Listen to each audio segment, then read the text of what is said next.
Thank you, Mrs. Malik, Mr. Keslik, Honorable Shri Sangma. I'm sure the audience is eager to hear from you, sir.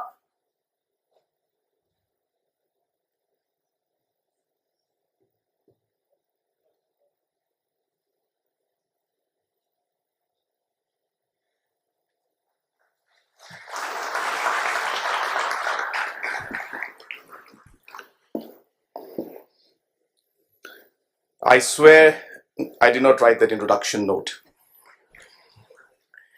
just in case you were wondering. And I apologize you had to go through it. But I must thank Ashima. And I was wondering if Graham would allow me to take her for my election campaign. He said no. The class of 2022 and the proud parents who are here today, our principal, Mr. Graham Kaslik, the chairman, Mr. Nilesh Hada, our director, Mrs. Malik, Mr. Musave, the UD head, Dr. Pereira, the DP coordinator, all the other teaching and non-teaching staff of the school, and all my dear friends who have come here for this graduation program. I first of all would like to really congratulate the young minds and the future of our nation, all the students who have graduated today. A very big and hearty congratulations from my side.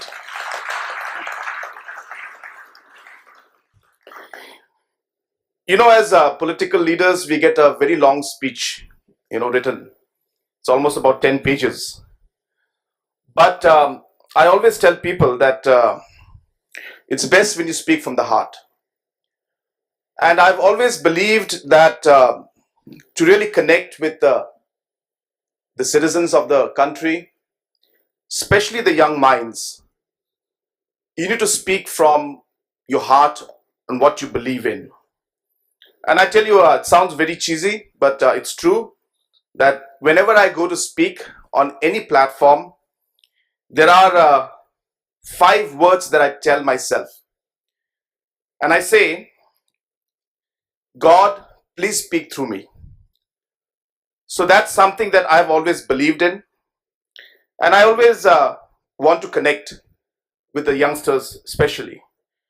So let me start by first telling you that the first thing which your principal asked me and told me is that the program is going to start at 4:30. And I told him, well, I was told it's going to start at 4 o'clock, and that's why I reached here at 3:50. And he told me, and Mrs. Malik also was next to me, so there were 2 divergent views, but both were in fact hinting to the same thing, which was that we don't expect politicians to be on time. That's what they said. So we kept that buffer space of 30 minutes. That's my first message to you.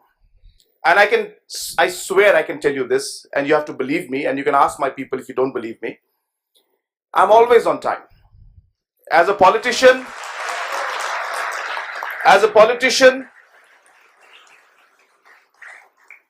I attend hundreds of programs. I know what you're thinking. You're thinking that, well, Shillong is a small place, you can be on time. Try going through the traffic of Mumbai, is what you're trying to think. But let me tell you, we have a lot of programs in rural areas which are 5-6 hours away from Shillong. And you know what? It's just a habit. And we reach there right exactly 5 minutes before. I don't know how it happens, but it happens almost every time, 99% of the time. So my message to you is, first message I would like to say is try to be on time as much as possible. And it's a good thing because it's respect to others. It's respect to time, because time is really very, very short and very less and very valuable resource. And it's a respect to yourself also. And I think it's a matter of discipline which will help you throughout your life. So I always believe that we should always remember that, and I want to tell each and every one of you to always remember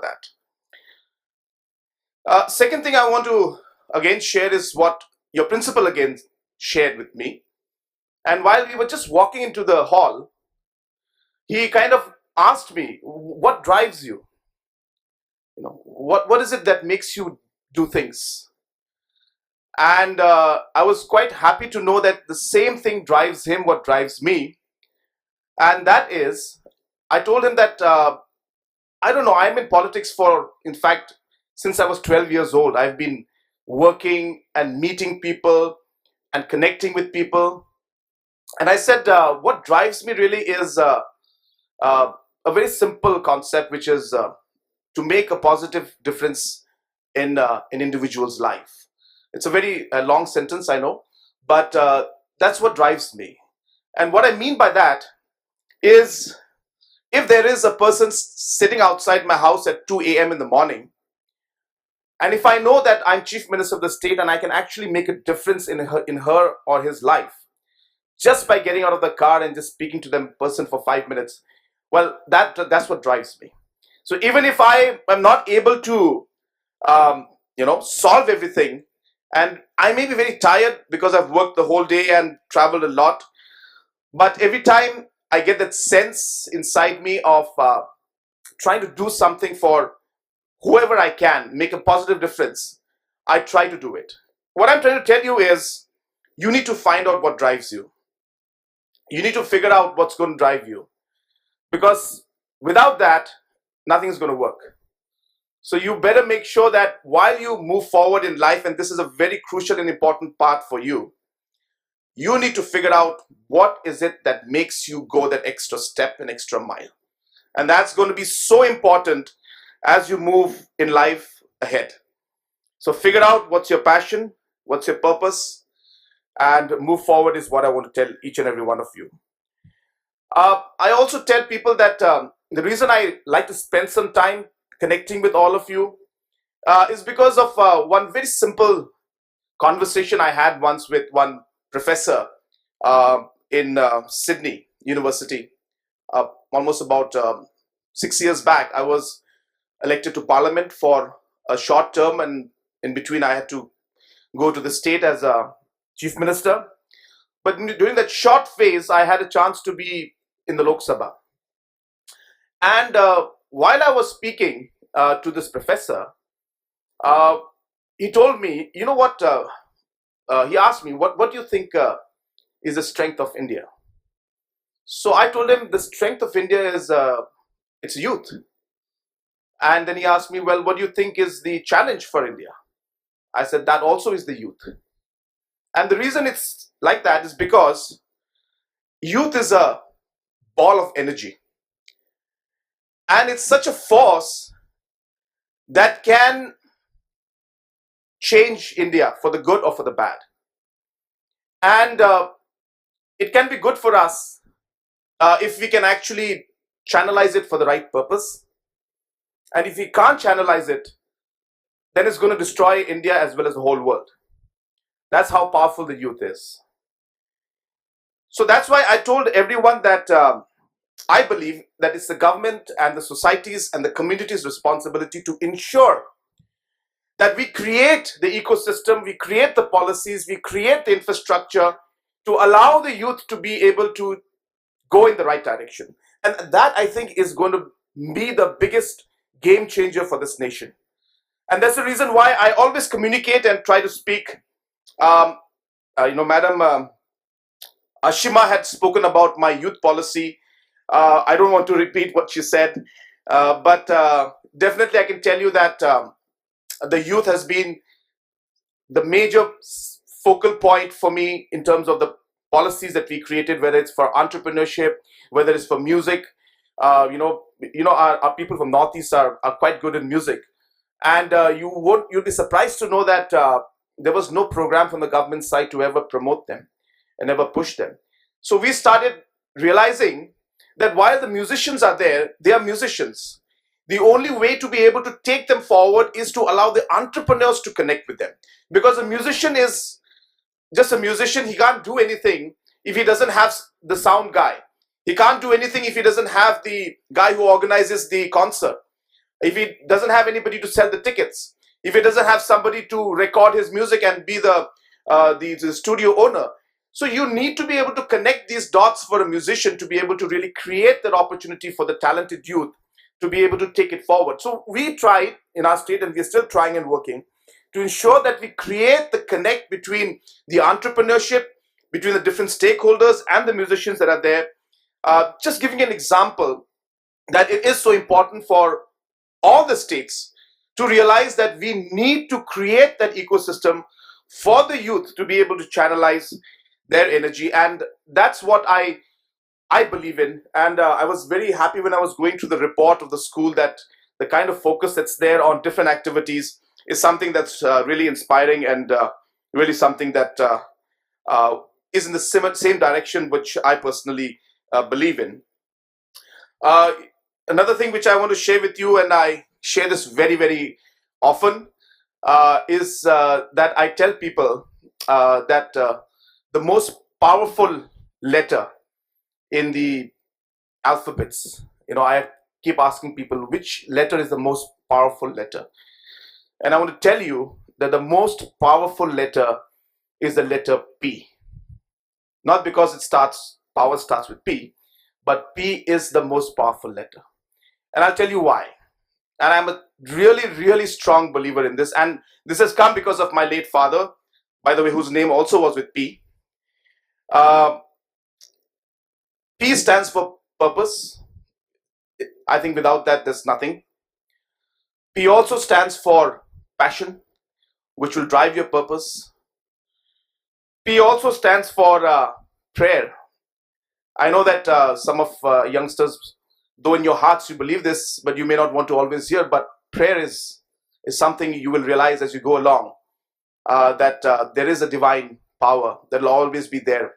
And we must always remember that in our hearts. So prayer is there, which is again P. Then of course power is there, which is again P. Then of course paisa bhi hai, which is P. So I tell people कि ये जो अक्षर P है, ये एक बहुत ही powerful एक अक्षर है. और इसके जो अलग अलग, जैसे मैंने भी कहा आप लोगों से कि पावर, पैशन, आपका जो पर्पस, ये सब इससे जुड़ा हुआ है. और मेरा ये मानना है कि हमारे यूथ को अगर हम लोग ये लेटर P को अपने मन में सोचकर अगर ये अलग अलग जो मैंने क्वालिटीज आपको बताए, इसको आप आगे रखकर अगर आप काम करेंगे, मुझे विश्वास है कि आपको एक डायरेक्शन मिलेगा जो आपके जिंदगी के लिए एक बहुत जरूरी चीज है. मैं ये भी आपको कहना चाहता हूं आपको कि जो आपको बहुत सारे लोगों ने बोला होगा, और हमारे प्रिंसिपल साहब ने भी आपसे कहा कि आप जहां आप यहां से आज निकल रहे हैं, ये आपका सबसे कंफर्टेबल जोन रहा होगा जिंदगी में. और अब आप निकलेंगे जहां पे आपका जो है अनकंफर्टेबल जोन शुरू होगा. ये सबकी जिंदगी में होता है. और जैसे आप आगे बढ़ेंगे, और जैसे हमारे आदित्य, शायद उनका नाम था, जो आपके जो प्रीफेक्ट थे, आदित्य, तो उन्होंने कहा कि भाई गलतियां करना, make mistakes, not purposely, of course. I mean, you will make mistakes is what he's trying to say. My history is like this. मैं एक पॉलिटिकल फैमिली में पैदा हुआ, लेकिन मैं आपसे ये कहना चाहता हूं कि मैंने पॉलिटिक्स फैमिली से नहीं इतना सीखा. मैंने ज्यादा पॉलिटिक्स और राजनीति, पॉलिटिक्स में हार के मैंने सीखा है. मैं 5 इलेक्शन मैंने लड़े हैं और 5 में से 2 इलेक्शन में हारा हूं. और जिन इलेक्शन में मैं हारा, 2 इलेक्शन में, उन दोनों इलेक्शन में मैं इसलिए हारा क्योंकि मैंने सोचा कि मैं इनमें जीतूंगा. एक ओवर कॉन्फिडेंस था मेरे मन में. और जैसे मैं हारा, मैं of course I was very young, 2-3 हफ्ते रोया और लगा मुझे समय उठने के लिए. लेकिन जब मैं उठा मैंने ये महसूस किया और रियलाइज किया कि गलती मेरी थी, मुझ में ही कमियां थी, मैं आगे नहीं बढ़ पाया। मैं ही उन आदमियों से जिनसे मुझे मिलना चाहिए था, जहां मुझे काम करना चाहिए था, मैं नहीं कर पाया। और इसलिए मैंने धीरे धीरे 2 साल घर घर में जाकर मैंने मूवमेंट करके नेक्स्ट इलेक्शन में लड़ा और फिर नेक्स्ट इलेक्शन में मैं जीता। मेरा आपको ये कहने का मतलब ये है कि आप गलतियां करेंगे, गलतियां होंगी, आप हारेंगे। आप हारने के बाद आप हार मत मानिए, आप आगे बढ़ते रहिए। यही लाइफ है। आप हर फेज में, चाहे पॉलिटिशियन क्यों ना हो, चाहे बिजनेस क्यों ना हो, चाहे आप किसी भी काम में क्यों ना हो, ऐसी चुनौतियां आपकी जिंदगी में आएंगी और आपको उसका सामना करना पड़ेगा और आपको आगे बढ़ना पड़ेगा। ये एक बहुत ही इंपॉर्टेंट मैसेज है which I want to share. I know you must have heard this thousands and millions of times.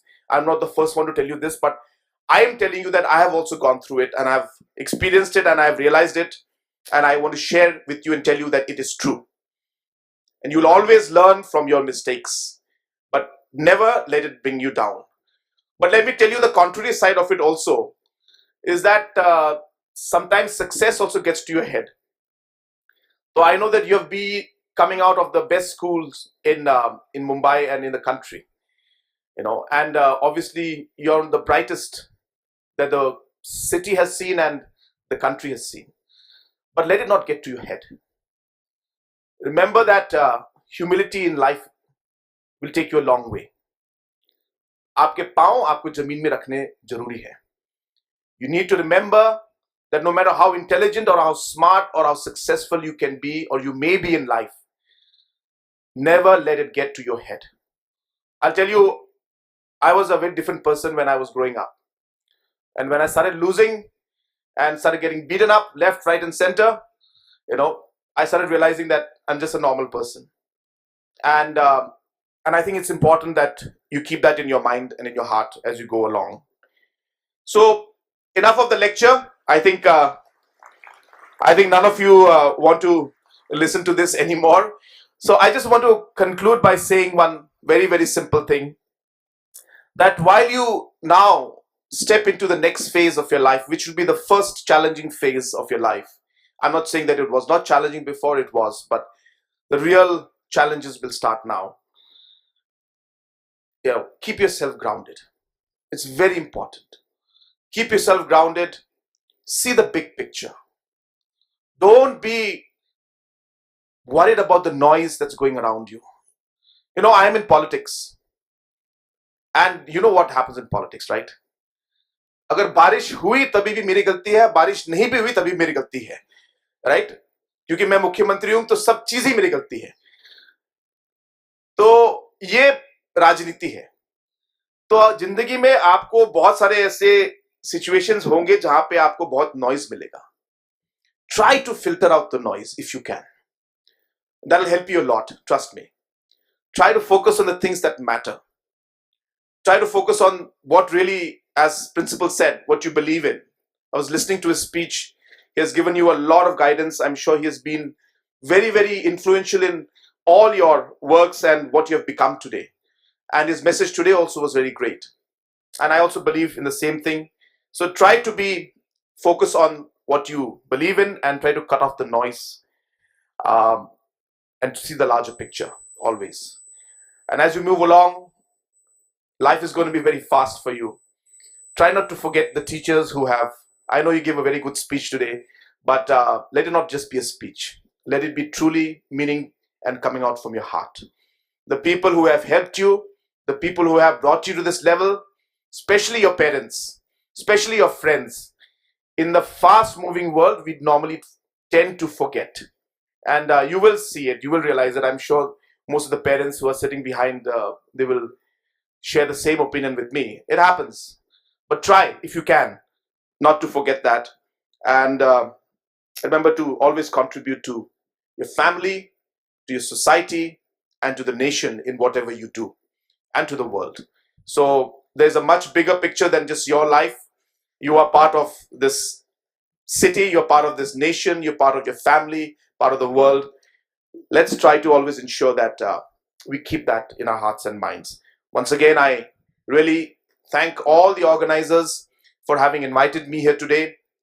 I was supposed to come yesterday. I am sorry. I didn't apologize for that. So yesterday the program was supposed to be on Saturday. So I told the principal and the organizing committee that I had promised that I'll come yesterday.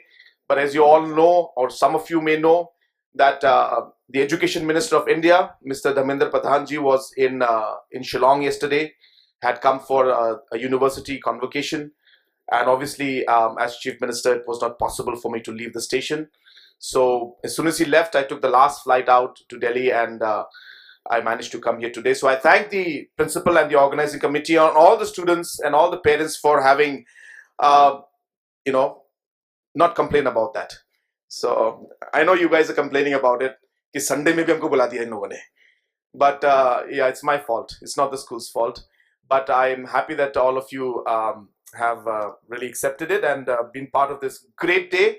I once again pray to Almighty that He may guide and bless each and every one of you today, not just today, but for the rest of your lives. With these few words, may God bless you and wish you all the best. Thank you very much.